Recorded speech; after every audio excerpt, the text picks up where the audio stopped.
Choir teacher. Call the meeting to order. First of all, roll call. The question tonight is name a favorite teacher or what grade and what subject. Now, we don't have time for you to explain why, but I'm encourage you after the meeting tonight, go up to somebody else and say why. What was it about that teacher? How did you find some similar things? So, Rick Kane, Mr. Olson, 9th grade English. Thomas. Mrs. Bickford, she was middle school, kind of a communications, middle school, high school. Gerald. Mr. McLaughlin, 8th grade geography. Rachel. Mr. Clores, freshman math. Ron. I had a lot of good ones. I'm going to be honest with you. This is a good team building thing, but I don't want to offend any other teachers. But I mean, I had a lot of good ones. I had someone that I disagreed with, but as I've got older, they were probably some of my better teachers. So I'm just cutting to the chase. Ruth won't be here. Cheryl. Mr. McCartney, and who's my band instructor in senior high. Okay. So let's hear. Additions to the agenda. Yes, we did receive a resignation for a certified staff member, so we wanted to get that on as quickly as possible before waiting for next month. So that has been added to the agenda. Okay. Recommended of superintendent to approve the agenda as presented. So motion. I'll make a motion. I second. Gerald seconds. All in favor, say aye. Aye. Aye. Opposed? Okay, move on to public comment. Connie, you'd like to say a few words? We come up and take the chair. Sure. Good evening. Thank you for this opportunity to share some information that I have. I'm here as a member rights advocate tonight. I have been hearing a lot of dissatisfaction about the creation of the calendar that's on the agenda tonight, and I wanted to let you know what's been going on. The calendar committee, otherwise known as Meet and Confer, met earlier this year in February and discussed some of the things that they would like to see changed in the school calendar. They met again about a month later, and at this meeting, Janelle presented her proposed calendar. The proposed calendar had 186 faculty days on it, but was basically a rollover of this past year's calendar, with none of the suggestions made that were discussed at the previous meeting. She was made aware that the number of days was incorrect. The master agreement has a maximum of 184 faculty days. After that was pointed out, there was a good discussion about the things people would still like to see in the upcoming calendar. The meeting ended and the group of teachers on the committee decided this would be a great opportunity to do some extra research and find out how other school districts close to us handle their calendars. This group went a step farther and actually made a calendar for Janelle to look at that included all the things that they had discussed. And it was a complete calendar starting after Labor Day and having students finish before Memorial Day. The group expected to have some conversation about this calendar that they had sent. Instead, Janelle sent her calendar in an email and she had eliminated one of the workshop days at the beginning of the year. That is it. The faculty count was now at 185. One too many still. The fact that it was still over the contract language was brought to her attention. This past Friday, she sent a revised calendar to the group and told them it was going to be added to the board agenda that afternoon, leaving no time for the group to meet or discuss as a whole. The only change she had made was taking a flexible professional development day off the end of the calendar. Now the faculty day count was at 184 and student days at 169. This causes a whole new set of issues. First, we have a school-wide initiative going on right now called Letters Training. This initiative requires staff to do a lot of work outside of the school year. We have been required to have the computer portion of the training done before the actual in-service days. Each chapter of letters, and we have done 6 so far, produces a certificate of completion with 12 hours. The first summer, we were expected to complete 4 of those chapters, equaling 48 hours or 6 days worth of computer work over the summer. We used our 2 flexible PD days for this. The school district did end up paying some teachers more to compensate them for their time that year. This past summer, the expectation was to complete 2 chapters, which still equals 24 hours or 3 days worth of work, and we could use our 2 flex PDs for this. Now she has cut 1 of the PD days, but we still have 2 chapters left, which is another 3 days worth of work to complete for our next year. but only one PD day to compensate us. The second issue of this calendar is the number of instructional hours for the high school. As snow days started to accumulate this year, we were informed that 170 days needed to be completed by students in order to fulfill the instructional hours the state says high school students need to complete. The new calendar only has 169 student days. Does this mean the high school is changing its scheduling? Are the 9-minute passing times being cut? Are they going to start school a little earlier or add a skinny class for all teachers in order to get more instructional time? All of these questions are things that the teachers are asking.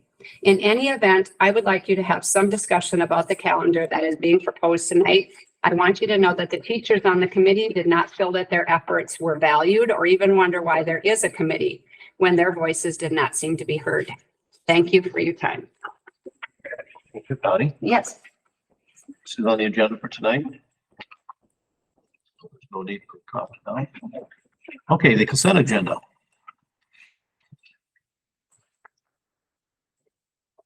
Gonna take a look at bills. Yeah, let's go ahead and start with that. Okay,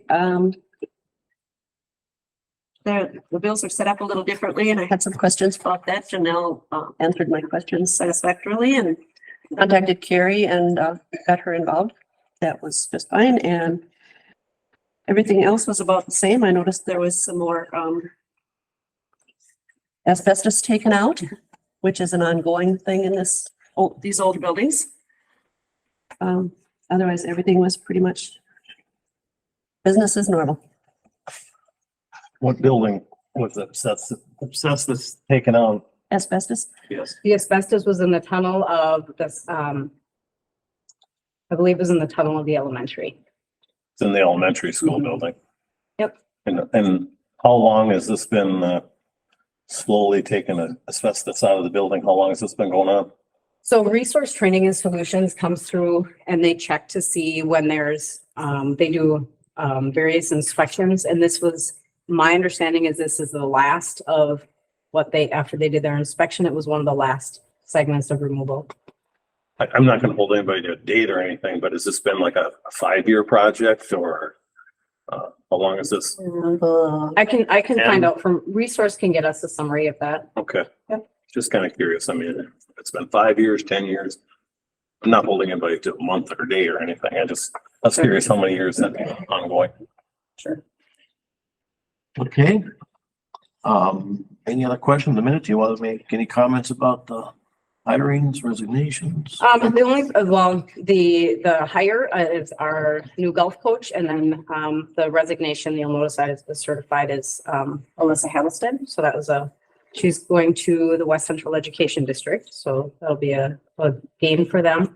And then the donations received is just the acknowledgement of the donations that came to the board last month. It's the formal acknowledgement from FFA. Okay, is there a motion to approve the consent agenda? Make a motion. Cheryl moves second. I'll second. Cheryl, I have a question. Is this the minutes for for both meetings there? You're approving the minutes for February 28th and March 13th? yes. Correct. I just want to add something and I just want it to be on there. I did a little research. And I apologize for not being on the meeting. But I was chaperoning the sixth grade winter camp, and I got back a little after 4, and I did send out an email letting know that I wouldn't be at the meeting. I didn't lose any sleep over it. I did view it afterwards, but I just want everybody to be aware that I checked with the Minnesota School Board, and you have to give 3 days notice, not 72. It's just 3 days, and it's not 3 business days. It's just 3 days. So it can be over the weekend. And as far as an agenda isn't a legal document. An agenda it's a guideline, and an agenda can be updated, can be revised at any time. So I guess in the future, I'm just going to make sure that I give 3-day notice. I'm going to try to be at every meeting I can.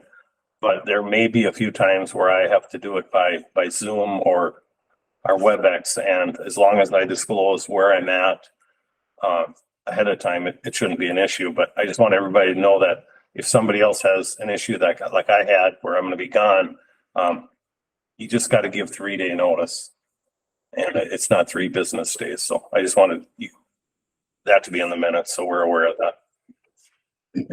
Okay, there's a motion and a second to accept the consent agenda. All in favor, say aye.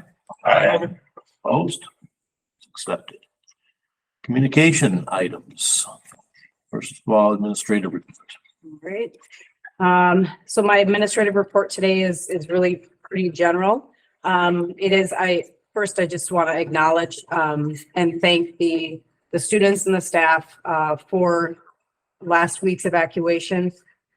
When I sent my letter out, the one I omitted to thank our food service staff, and they really did a nice job. They had to drop their lunch at a moment midstream, and they were able to come back, and they were able to get the food, coordinate a way to make that happen so that our students were able to eat. And that was a big deal. The other piece that I think is really important is calling out our students' behavior. They really did a nice job. They did a nice job. The staff at the Paynesville Lutheran had great communication around our student body. And I think that's a great testament to our parents and to the staff that we're supporting our kids. So just a thank you for that. And then the other piece just to really pay attention to is I just wanted to let everybody know and really for the board to be aware that I do continue to watch the legislative session and see how information is moving forward.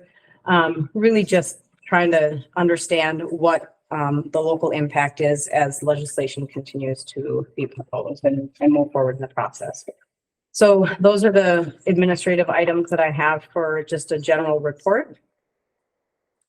And then taking a look at the financial reports. So the one piece I'm going to call out and point out to you is you'll notice in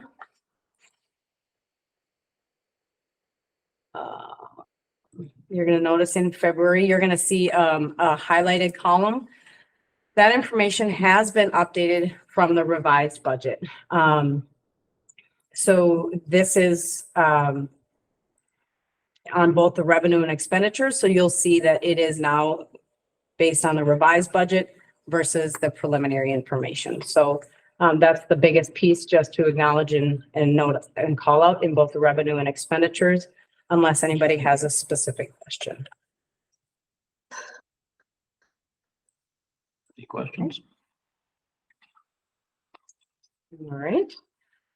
We did not have any student representatives today. We do have some committee reports, so right? There have been a couple of committees that have, yep. So we've had Thomas, do you want to highlight the legislative? Yeah, so then I went down to meet with MSBA and MASA last week, Monday, right? Yeah. Week ago. But yeah, it was a good session. There's been so much good information and a lot of good support from local districts that joined us there. And then we had an opportunity to sit down with DeMuth and had, like, I was expecting 5-10 minutes with her, and we carried 20 minutes. I think they were ready to kick us out. But she had a great conversation with us, just in regards to, just as Janelle mentioned, all the stuff that's going on within the legislature right now, and the effects that it will have on our local districts and local districts across the state. So yeah, it was my first time down at the state capitol. It was my first time kind of being part of this group and meeting with these fellow school board members in this way. So it was a good day from my perspective. So fingers crossed on a bunch of these bills. Yeah, so I'm taking it that when you talk about effects, then Thomas, we're talking positive effects to help us. We're not looking at anything negative right now. And they're only No, there's Well, there's a lot of implications. So there are fiscal implications to many policies that are moving forward. what we have to just understand and track is which ones, will continue to move forward and which ones won't. It's still really early in the process to know which ones are going to continue to move forward. Yeah, there's just, I'll say there's a number of mandates that they're proposing on school districts with minimal funding to support the mandates. So They will give us minimal. yeah, there's, We will not have minimal. yeah. I think it's important to understand that they're talking about what they're gonna give us, but they're also talking about what they're gonna ask us. And when you hear percents here, it's not always that percent, because then they're also filing on something over. So we just have to keep track of it, because I also heard that on Friday. I was up at the state school board meetings, and yeah, there's some proposals that could have big effects on us financially if they go through. Yeah. Who knows? Any other, committee reports that anybody would like to share? Climate culture maps. Do we have much to report except we had a good No, discussion? yeah, I think we had a great meeting. There's things that we're gonna move forward as far as continuing, take a look at things. I know I have one subject that I'm looking at that I'm gonna continue based off of actual climate of the school and the way I view data, trying to take out areas that I considered as far as opinions, but then now add those back in probably separately to have a better idea of then what is the opinion, say, of our students and how they view our school. So yeah, so ongoing stuff with that, and but 6 weeks, I think we're gonna get that's what we're looking at right now. So. I just want to take a minute and pony back on that too. It was a learning experience and probably an eye opener for me. And I'm thankful for the opportunity to have worked with that. I guess Janelle, I want to commend you and all the teachers as far as count our blessings as far as for what had happened. And I can't applaud the kids and anymore as far as the deal with that gas leak. I'm very proud of everybody. I wouldn't want to be in that situation. So that you guys did a heck of a job. Thank you. They did. They were spot on. Facilities committee met too. Bruce is not here, but who else is on it? I don't know, we just kind of revamped what we were doing before, and It's it's an ongoing thing. We just kind of discussed a few issues that were in the past, and we're going to delve into them deeper. There isn't a lot more to report. Yeah, pretty much just highlighted where we previously were working and what we need to do to start moving forward with some of those projects and start getting those conversations going again. As well as the current projects that are going on throughout the district, and everything from lighting to flooring to you name it. There are just updates in roofing systems. There's updates that have happened to the district through time, and how do we support that through our long-term facility maintenance dollars, and so And the lighting on the football field and the water leak that we're going to have to take care of. start making those plans. So. Just started making plans. It was very basic. Were there any other committees? Yeah, our policy committee. Not to have it. It was during the snowstorm. So we were going to go back, but Did I miss it? those policies, those policies that had come up, that list of policies that had come up for review at that time, Janelle had sent that information out. So I know for myself, I've already looked at them. So once we get back into it, should be a fairly quick meeting. Okay, well, let's move forward then, because old business, we're going right to policies. We have the second reading, which we read all of these last month. So we've been through them once, and this is our time to approve them, put the final stamp or date on them. So are there any questions about any of the policies that we've already gone over? And there had been no comments that came into the district office. The unpaid meal charge policy, is that going to be affected by the new decision to supply meals again? So where that would come into play would be if a student uses their lunch account to purchase a second entree or a second breakfast or things like that. So it would still be pertinent, but the main meal portion would be irrelevant. Yeah. When will that be taking effect? in the fall. Okay. Yep. Any other questions? I'll entertain a motion to approve the policies. I make a motion. Motion second. I'll second. Rachel seconds. All in favor, say aye. Aye. Opposed? It passes. Okay, let's open some new business, budget information. All right, so at this time last year, one of the things we took a look at is the staffing proposal, and it comes down to the number of sections that we have for each of our grade levels. The one I want to just call out that we had discussion about last year, and I want to share with you kind of where this is at this year. So you'll see in 23-24, the number of kindergarten is really the most variable class because we send out our kindergarten registration information and they have their roundup with families. And then we kind of have to look at where we are at this moment in time. And then every other grade level is just moved up. And so you see it transferring forward. So currently we have 59 kindergartners registered, but we sent out 79 packets. And then we actually sent out another one today. So we've given 80 packets out to families, running on 3 sections this year. You'll see, currently we have 67 students in kindergarten.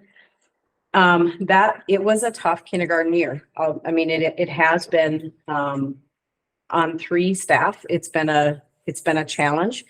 So I really worry about running kindergarten with 3 sections.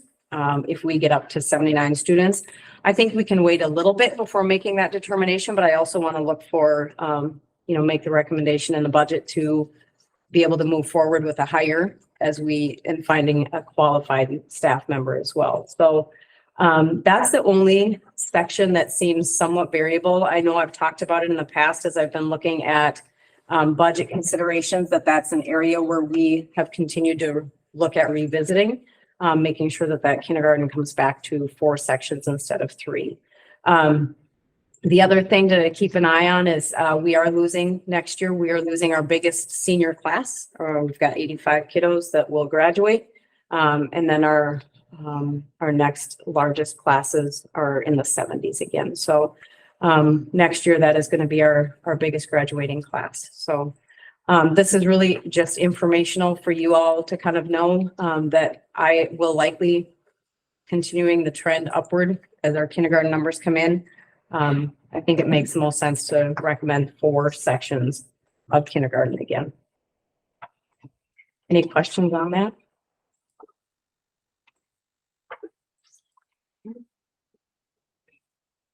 Okay.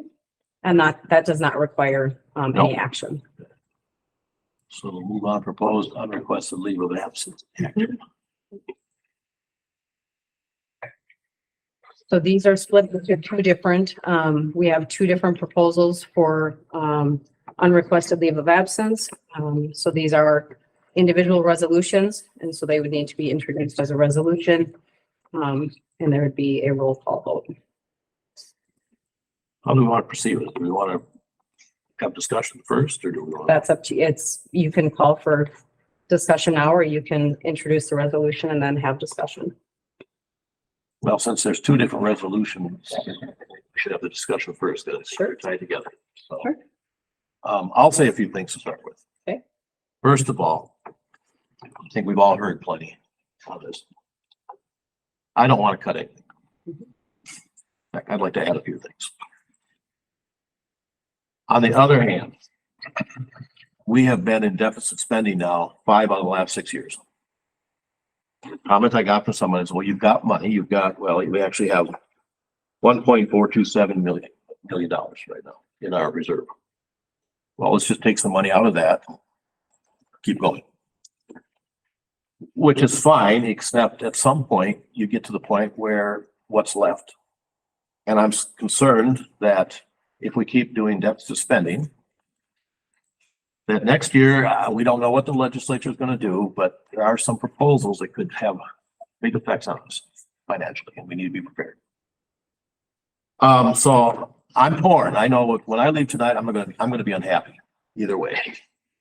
Either we're deficit spending or we're making cuts. And I don't like either one. I'm also aware that the community last year voted to give us money in November. And they expect us to do right by that money they give it to us. When we go back to ask them next time and we come back and say, well, we spent our reserve down to such and now we're in a pickle, they're not gonna be happy. So I'm really against deficit spending. We've done it. We came here last year. We voted to go ahead and do it again. I just don't know how many more times we can keep doing it. That's my input right now. I'd be happy to hear from the rest of you. Yeah, I guess, Rick, I agree with you, you know, however it works out, I'm not gonna be happy. But one of the things that, my short life, 50 some years, once you lose something, you're never gonna get it back. And I understand, you know, as far as the deficit spending, I mean, almost everything you look at, there's deficit spending. But do we sit here, like you said, you know, our community, taxpayers have given us money. And that money is to help, their children, grandchildren, or whomever, to have the best education. So are we gonna be at the point where we just start saying, because we want to stay on budget, your children will not get a sound education? And I think we move forward and not make the cuts.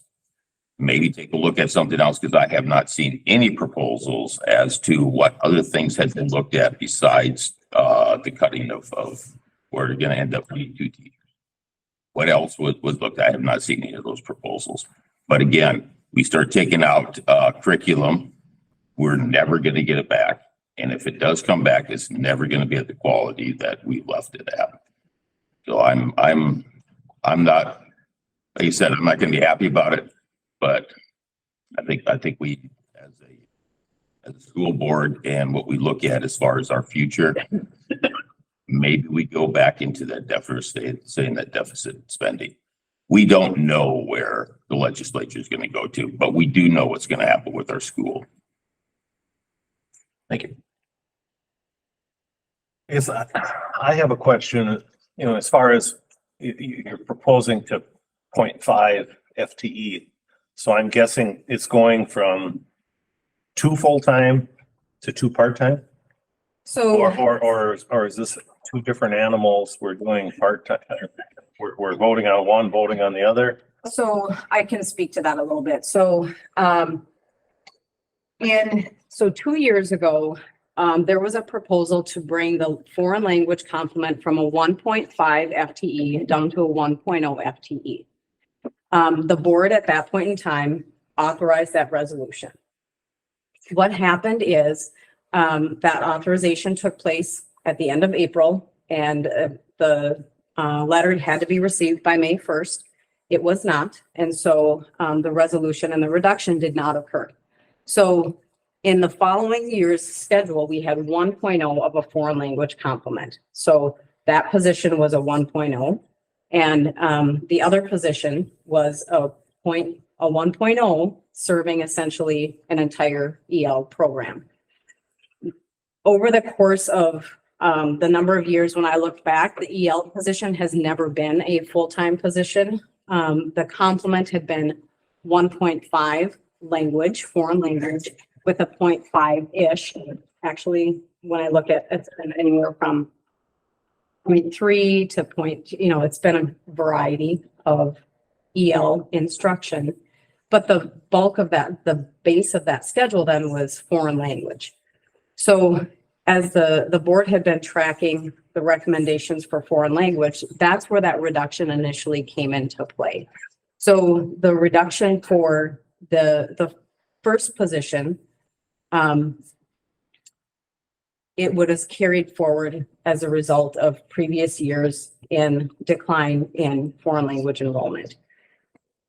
These 2 positions, because of the way that our licenses are held, we cannot have one person serve in that capacity. Oftentimes they would make sense to be held together. but because of the way that licensure and seniority is laid out, they are not individuals that we can't pair them together.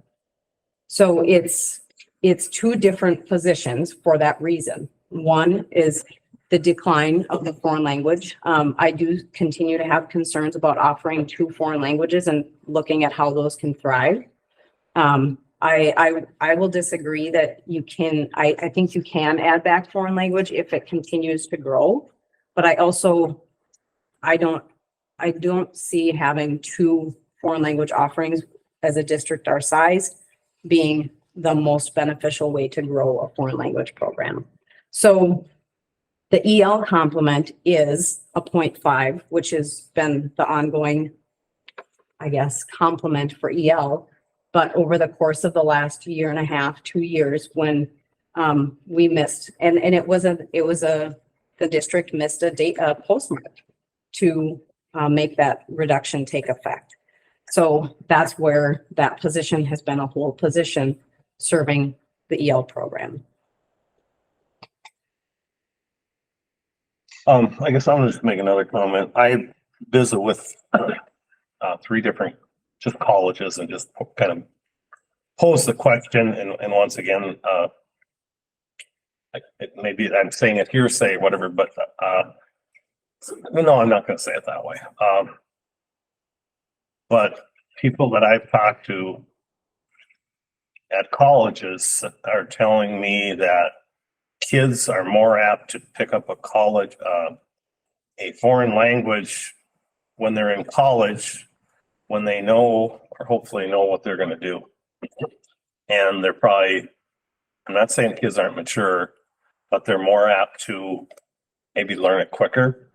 But I don't want to go down a rabbit hole by saying, to discriminate against anybody, because I totally believe that a person needs to learn the foreign language. So when we're going at this 0.5, we're not totally eliminating it. We're still having it. It's just going to be at the part-time level. Correct.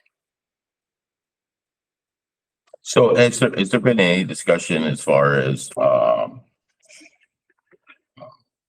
working out, say with teachers and laying out what the schedule will look at? I guess I don't know what I don't know. As far as trying to lay out some type of schedule where you have you retain both teachers, but a schedule in a sense of how they're going to be used, when they can be used to keep them in the sense that at a full-time position, what other certifications they may have, or not. Like I said, in a sense, I don't know what I don't know on that. I don't know how that works, how things are laid out. Sure. So if there is a position that, so let's say that we had we needed to add a special education teacher, okay? And we weren't able to hire a licensed special education teacher. We could certainly approach the individuals. Neither of these individuals have special education. So just work with me here as I walk down the process. No, I got it. Yep. We could approach them and say, would you be willing to serve through a variance? And then we could offer them an increase to that position. But there's a number of things that have to happen before that can happen. Are there sometimes when we have, we've had circumstances where if we have somebody teach on an overload. So for instance, we weren't able to hire a FIED position we didn't fill a partial FIED position. So then we'll have a teacher teach on an overload. So they'll pick up a portion of a year-long class by quarter. Okay. We've done that. Those could be things if the licensure aligns, or we can ask them, and if they're willing to, they can do that as well. But that wouldn't necessarily fill their FTE. So there's some possibility to that, but it's really going to depend on, and I've had conversation. I know I specifically have had conversation with Amy Jo that, if there are things that we can add to add back to her position, we certainly would do that. And I think when you look at if there's an influx of high needs of translating or high needs of interpreting that would fall outside of, well, we can compensate her for that. It's not going to be expected that it's out of the goodness of your heart you do these things. But to assign a position and fill the staffing complement, we don't have licensure alignment to make that happen. Gotcha. I just do want to come back and just kind of, we have, like, there's a science position, for example, that's not being filled. So we have looked at some other areas of reduction over the course of time. Mhm. One of the things that you'll see if we look a couple of years back, and I know that there's a grade level that has felt the significant impact of not hiring, rehiring, retirements. And so those have been looked at over the course of years. Gerald, I can certainly give you the history of the reductions up to this point that have been considered and looked at, Okay.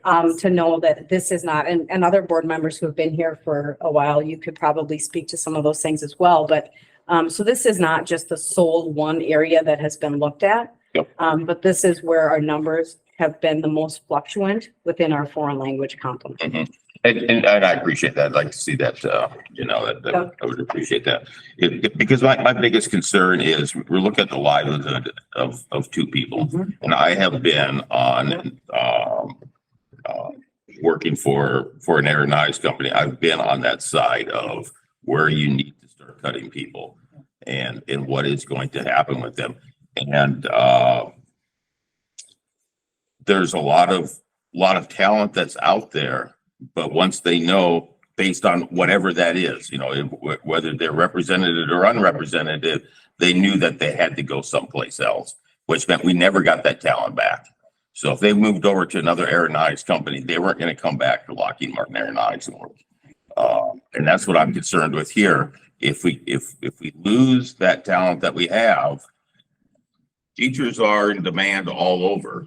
And if they never, if we do decide to add back in, we aren't going to get those teachers, or slim to not all will we get those teachers back. Not saying that we're not going to get a qualified teacher, but that teacher has, as far as these two, they have kind of, they've started to put roots into this community. The community knows them, teachers know them. I mean, students know them. Yeah. To bring somebody else in, just kind of upsets the cohesiveness of the community. Yeah. So, to that point, one of the things that I know Mr. Orline and myself have both done is had conversation with our surrounding school district Mhm. to see if we could maintain an FTE and share and sell portions of the time. Yep. That has not panned out to this point. I know one of the language complement conversations, they ended up going with ITV because it was just, they fiscally couldn't afford our half. Yep. So we've had, we are making attempts to try to do that. But some of those things, again, maybe it would transpire and it could be an option and that'd be great. If something does happen, but where we sit right now, this is the timeline that has to be met in order to make, because these are, they are unrequested leaves. So we do have to follow our process. now, I just mentioned on that point, kind of piggybacking off what Ron was saying. So during my years of being in the military, having been places, as far as the languages that we have that we're offering, Spanish is very critical here in the United States, but German is very critical when you go over to Europe. Just the number of countries that speak German, or as far as something that's very close to that dialect, as far as people being able to move around and being able to communicate. So Spanish isn't big over there.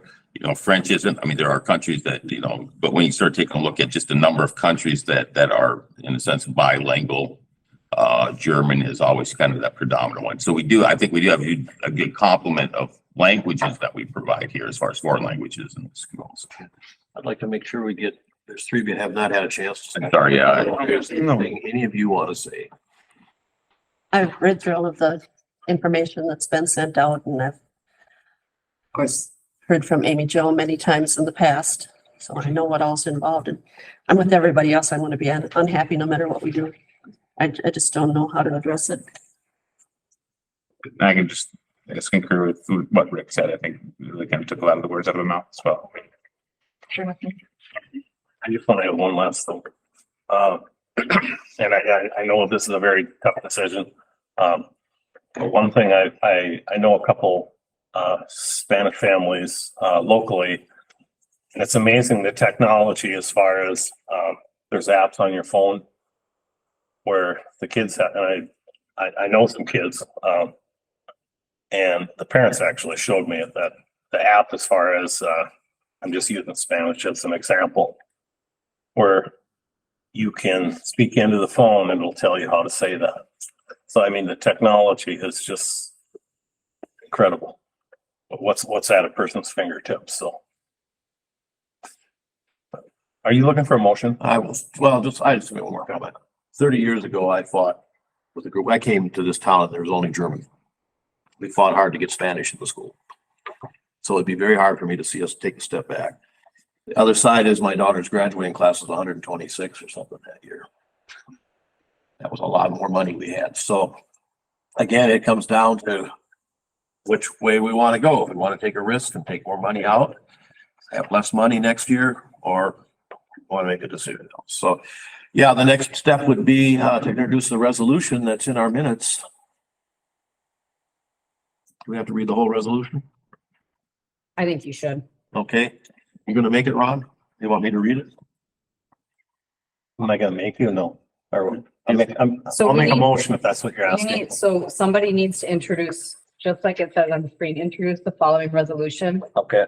and move for adoption. Okay, I introduced the following resolution and moved its adoption. Be it resolved by the school board of Independent District 741 as follows. It is proposed that Abby Jo Gaby, a continuing contract tenured teacher of said district, to be placed on unrequested leave of absence without pay or fringe benefits for 0.5 FTE at the end of the 2022 and 2023 school year, effective June 30th, 2023. Said action is taken in accordance with the district master agreement and pursuant to Minnesota statute 122A.40. Subdivision 10. Yep. Upon the grounds described in state statute, and which is specifically as follows. A, lack of pupils. B, financial limitations. Be it further resolved that a notice of proposed placement on unrequested leave, together with a copy of this resolution, be forwarded to said teacher, and that an affidavit of the same be placed in his or her personal file with a copy of the notice and resolution. The motion of the adoption of the preceding resolution was duly seconded. Oh, I'm sorry. Is there a second to that resolution? I'll second it. Seconds. Okay, so this will be roll call, is it? Yep, Miranda. Ron, I approve. Rick, Aye. Cheryl, Aye. Thomas, Aye. Rachel. Aye. Gerald, Nay. Okay.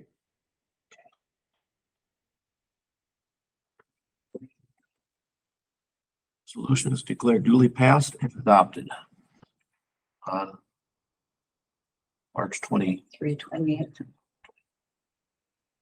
2018.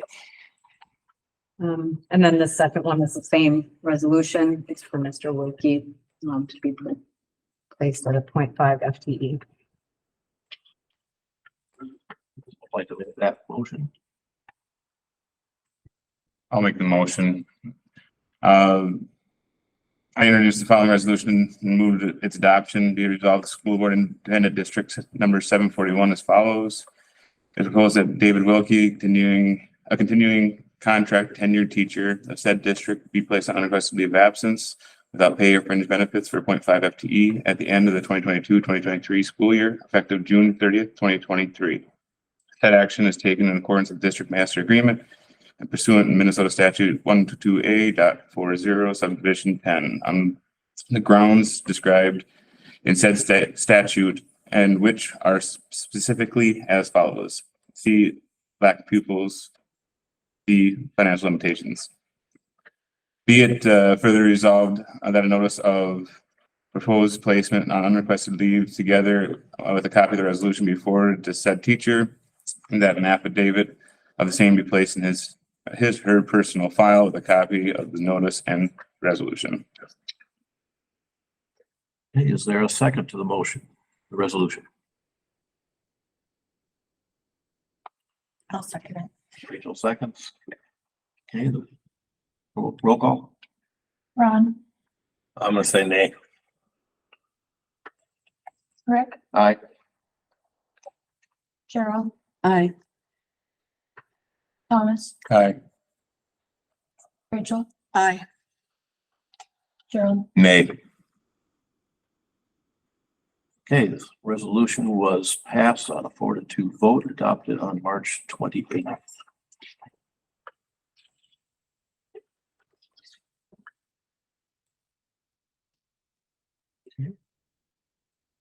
There's two motions there that we're supposed to have.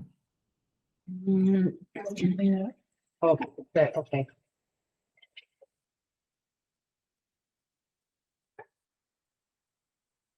All right. Would you like me to move on to calendar? Yes. Okay. I'm gonna tell you that I have a very different perspective of the way that this calendar conversation went. I will agree that the calendar committee, and that is our meet and confer really is the calendar committee. That's what it is. The district had been approached about trying to start the school year before Labor Day. And I found that in order to do that, the district has to apply through MBE with special permission, and before that can happen, the community we needed to have 3 community meetings essentially to understand what the purpose of, I guess, why would we be starting before Labor Day? The other intent behind that application is to really have a focus on student achievement and why, how that would likely impact our student achievement. So a survey was done to determine what is the support across our staff for us to move forward with an application to start prior to Labor Day. It was very mixed. It was not a lopsided vote. I'm happy to share the information out there. And one of the concerns that we had, and this was not just purely my concern. One of the concerns that was had was with a school calendar that is going later into the school year, and then we would start earlier, and our families have not had an opportunity to plan for that. There was discussion that this was not the time to start a calendar push to start before Labor Day. We did talk about looking at carrying the calendar forward, looking at as many possible similarities. We did look at adding 2 conference days. And I was approached with a sample calendar that I was told 2 people sat down and determined. And they sat and looked at that calendar, and it did not have professional development time, and it had 1 elementary conference on there. I did respond to that email saying, help me understand where these things are coming from. So I did ask questions about that communication as well. Ultimately, when I took a look at, and yes, could I have miscounted staff days? For sure. I miscounted student days, but I can also tell you, I've asked for multiple sets of eyes looking at the information on the calendars because it is, I can make mistakes. In looking at that calendar, then one of the things I did is, and I went to see Mrs. Mary Leindecker and Dave Wilkie, so they were part of the calendar committee. I saw them in the hallway and I said, okay, so here, what do you think about this as a solution? Well, there's a flex day, there's 1 extra day. I asked them their opinion. We were running out of time, okay? I responded to some of the questions and concerns that came in about the flex day. I agree that our staff when we look at our professional development time, the requirements that our elementary teachers have for letters is extensive. I would be happy to share my communication back with some ideas that I said, perhaps we have to pull our professional development committee together and look at structuring those days so that there is built-in time. Perhaps we need to look at how we're using our professional learning communities to really have focused time, effort, and energy so that they can do the work that is associated with letters. I will disagree that this was completely my made in isolation decision, but I will tell you that it is very similar to previous calendars. And I'll pull the calendar up and I'll make note of a couple of those items. So as an example, we used two of our e-learning days for conferences last year. I learned that was questionable to begin with. So it was not carried forward into this year's calendar recommendation. And that was something in the survey that came forward as well, that using e-learning days for conferences didn't seem to make a lot of sense. The other piece to take a look at is, so we do have our October 14th, which is K-12 conferences, really intending to have that be a day where our secondary can have a showcase. There will likely be a home football game that night, and it gives an opportunity. We've talked a lot at our different committees, whether it's the professional development committee, the calendar committee, the culture and climate. We've talked about how to get parents back into our buildings, and that was an opportunity to do that. And there are multiple members of that committee, and Cheryl, I know you were part of that as well, that were part of that discussion.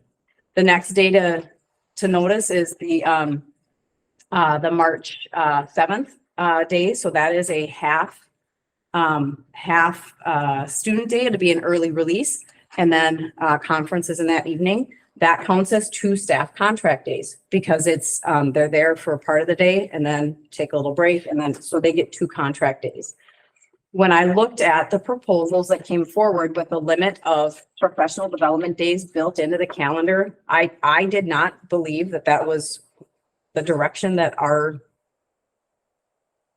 I didn't believe that was the direction our professional development committee had been going, nor that the board had looked to go when letters was brought on as a conversation. You can't do, and to Connie's point, that's a lot of work to expect them to do and not give them some time to do it. So, so those are a couple of the variables in there. I will speak to the number of instructional hours. We have enough minutes. I want to ask, do we want to be the minimum? I don't know that any of us, when I look at our previous calendars, nothing was below 171 before I got here. And then we went to 170. And are we okay on student numbers at 169? Yep. And in my communication, in anybody that I was talking with, did I like that? No. But could I get it back without exceeding staff days? I couldn't. So there were a number of variables that came into factor and into play in looking at this calendar. I also asked the question of, do we put it off for a month, have further conversation, and what is the impact on our families if we wait to approve a calendar until the end of April? If there's not concern to do that, we can bring it back. We can bring back the committee again, have conversation. But again, there are a number of variables that come into play. We tried to balance out the number of days in the quarter. We tried moving, you'll notice all of the end of the quarter break are going to end at the end of the week. We heard feedback from staff members that they didn't like when the quarter ended on a Tuesday and they didn't have their quarter break day until the end of the week. And I get that. When you have kids ending a class on Tuesday, they come back on Wednesday and it's a new class. Well, at the elementary, it's probably not as they're not switching teachers, but that's a bigger impact at the secondary. So those are things that were taken into consideration as this calendar was developed. So I'm happy to answer any other questions, but I'm going to disagree that this was done in isolation and there was no feedback. I would challenge, I don't agree with that. So, the calendar is open for discussion. This would be if the board feels this needs to go back to the committee, and Cheryl, I'll maybe ask for you. You were on the committee as well. I'm a little confused because I thought we had reached pretty much a consensus. There were a couple of points to be looked at. But I know you've been in contact with a few teachers since then. I guess I'm a little confused unless some of the teachers who weren't in on the committee were viewing this as not what they thought it would be. So I guess end of April isn't a bad day. But we could leave it and go back. I don't know. What are the thoughts? There's no deadline, where there isn't a magical date in stone where this has to be done by. No, we get often, I've already gotten a number of phone calls. Parents are planning, looking, and that's okay. And again, as long as we communicate that this will be revisited and revised by the end of, so it's approved at the end of April. I just want to make sure that everybody's on board, that's one of the concerns that has come from the community.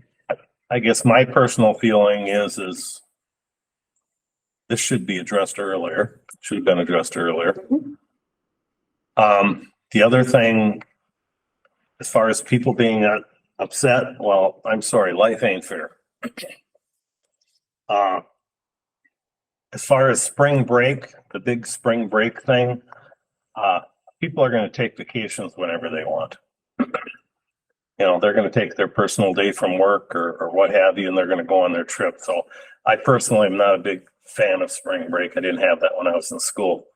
The issue I have with this calendar, and I feel sorry for the kids and I feel sorry for the teachers. I think it's insane to be going to school into June. Unfortunately, with the snow days this year, we're going to be going into June.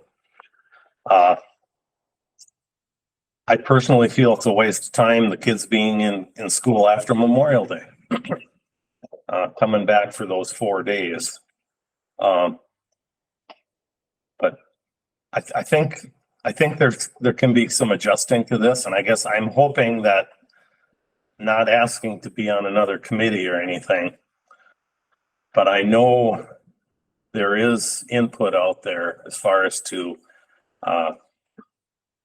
get this schedule to work so we could be done on that Friday, the 24th.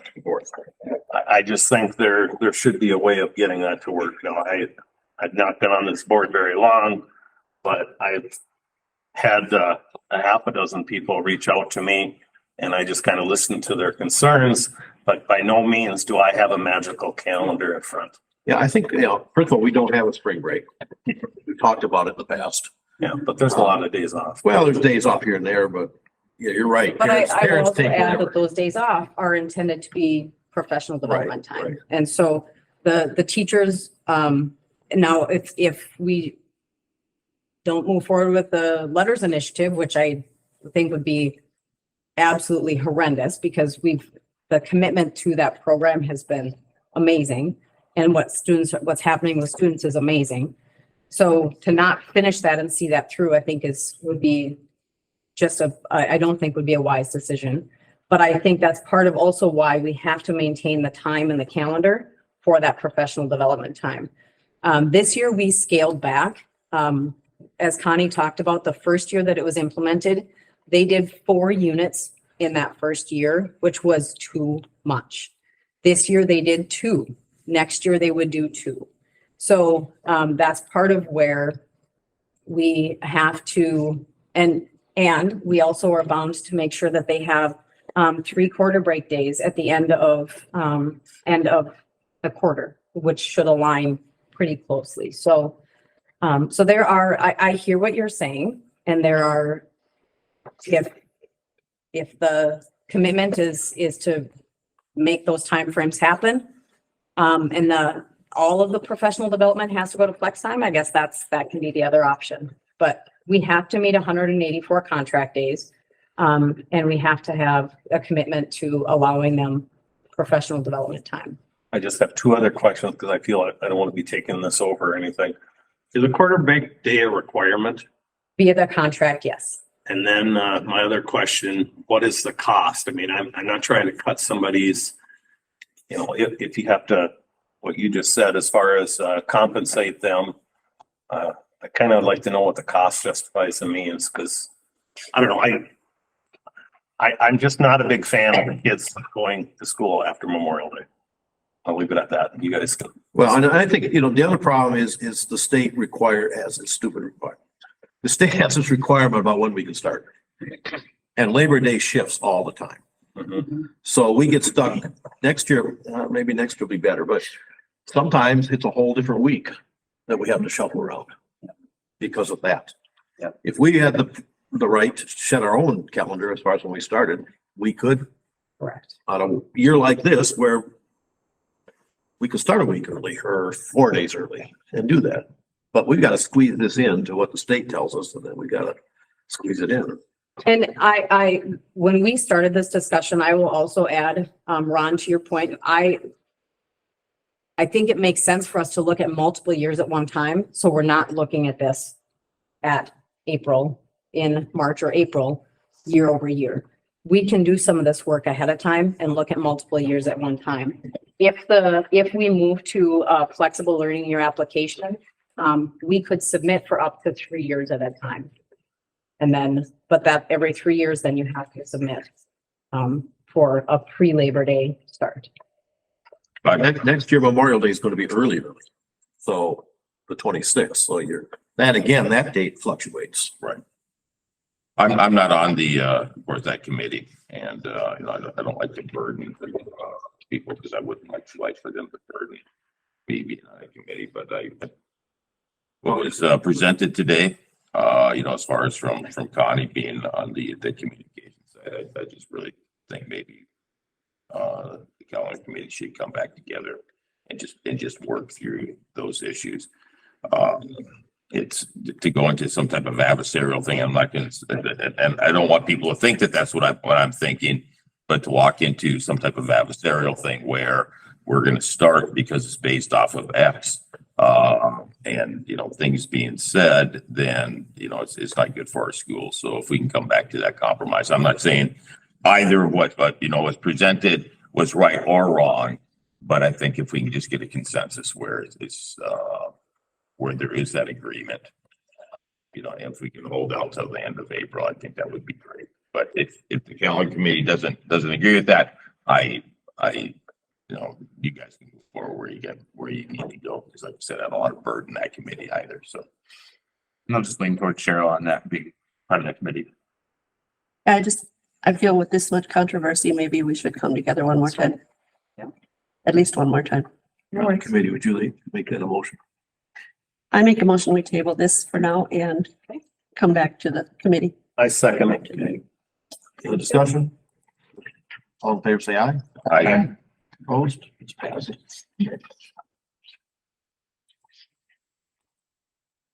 No other business. We're on to review upcoming meetings. April 11th, school board session, work session. April 25th, school board regular meeting. I assume we'll be having a policy meeting. Yeah, we'll get it restored. It'll be there. Okay. There a motion to adjourn? I can motion to adjourn. I'll second it. All in favor, say aye. Okay. Adjourn. How about that second? Rachel. Oh, Cheryl, Cheryl. I hear better out of that here.